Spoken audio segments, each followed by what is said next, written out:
Obviously, when you're playing with a QB that's not your starter, right, you're doing things differently on offense, right? You're playing a different game plan. So I am not concerned right now about that. When we cross that bridge when we get there, and if we have to do that, it will take all of us to help that guy play well.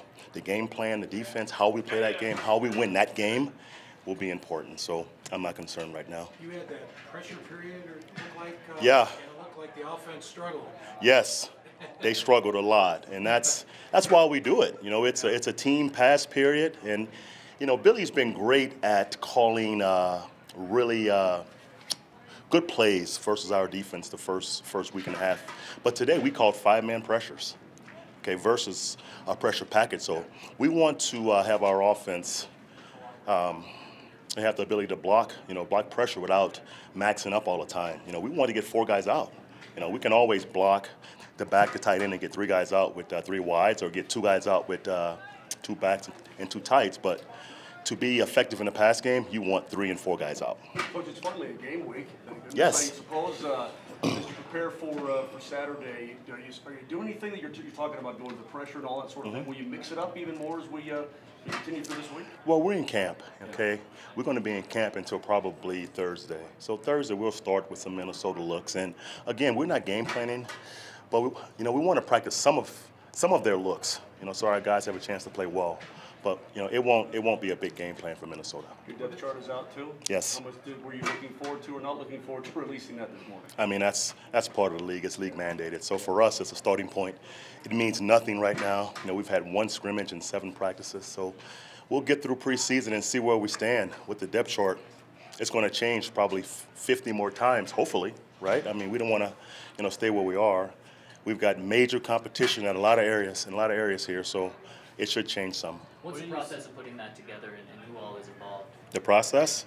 Well, it's the staff, it's myself, it's John and his staff, and it's really based on obviously last year's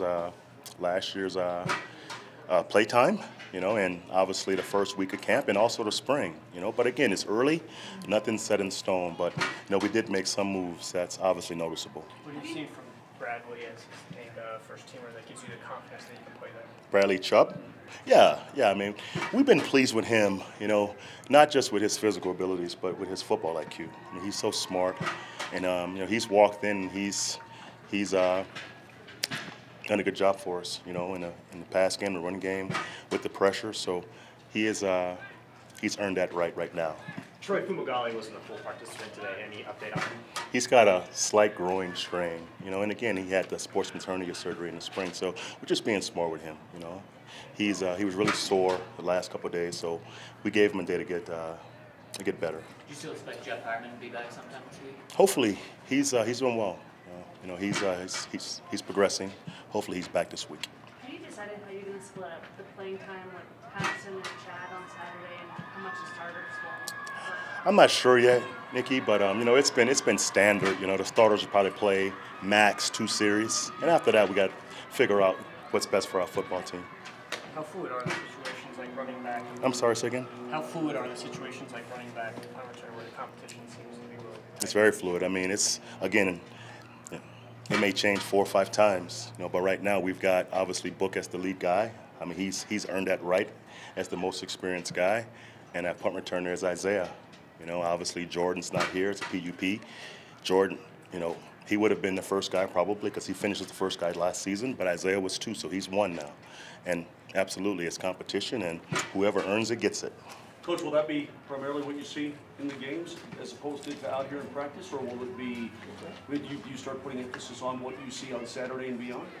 Absolutely. I mean, it's gonna be a full evaluation. I mean, from the spring to camp to the games. Absolutely. So everything counts around here.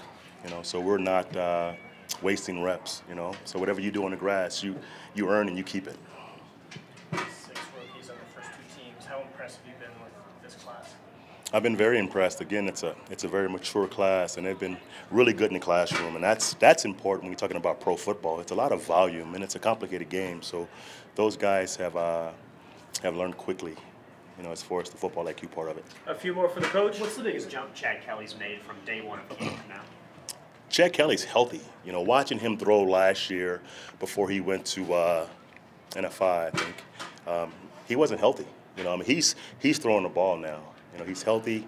He can move, and his strength is playmaking. I mean, he's a playmaker.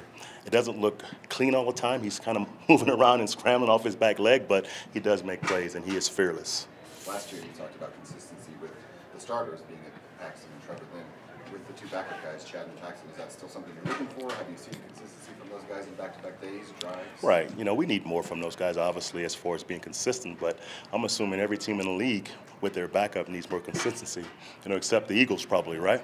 But, I mean, come on. You know, we have a starter, and that's Case Keenum, and, you know, we're pushing Paxton, we're pushing Chad to be better quarterbacks. But Case is the starter. You know, he should be the story.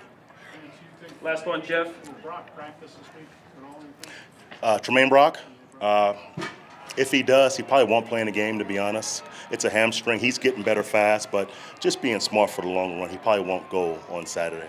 Even if do you think he might get in a practice or two this week? Maybe. We'll see. We'll see. He's getting better fast.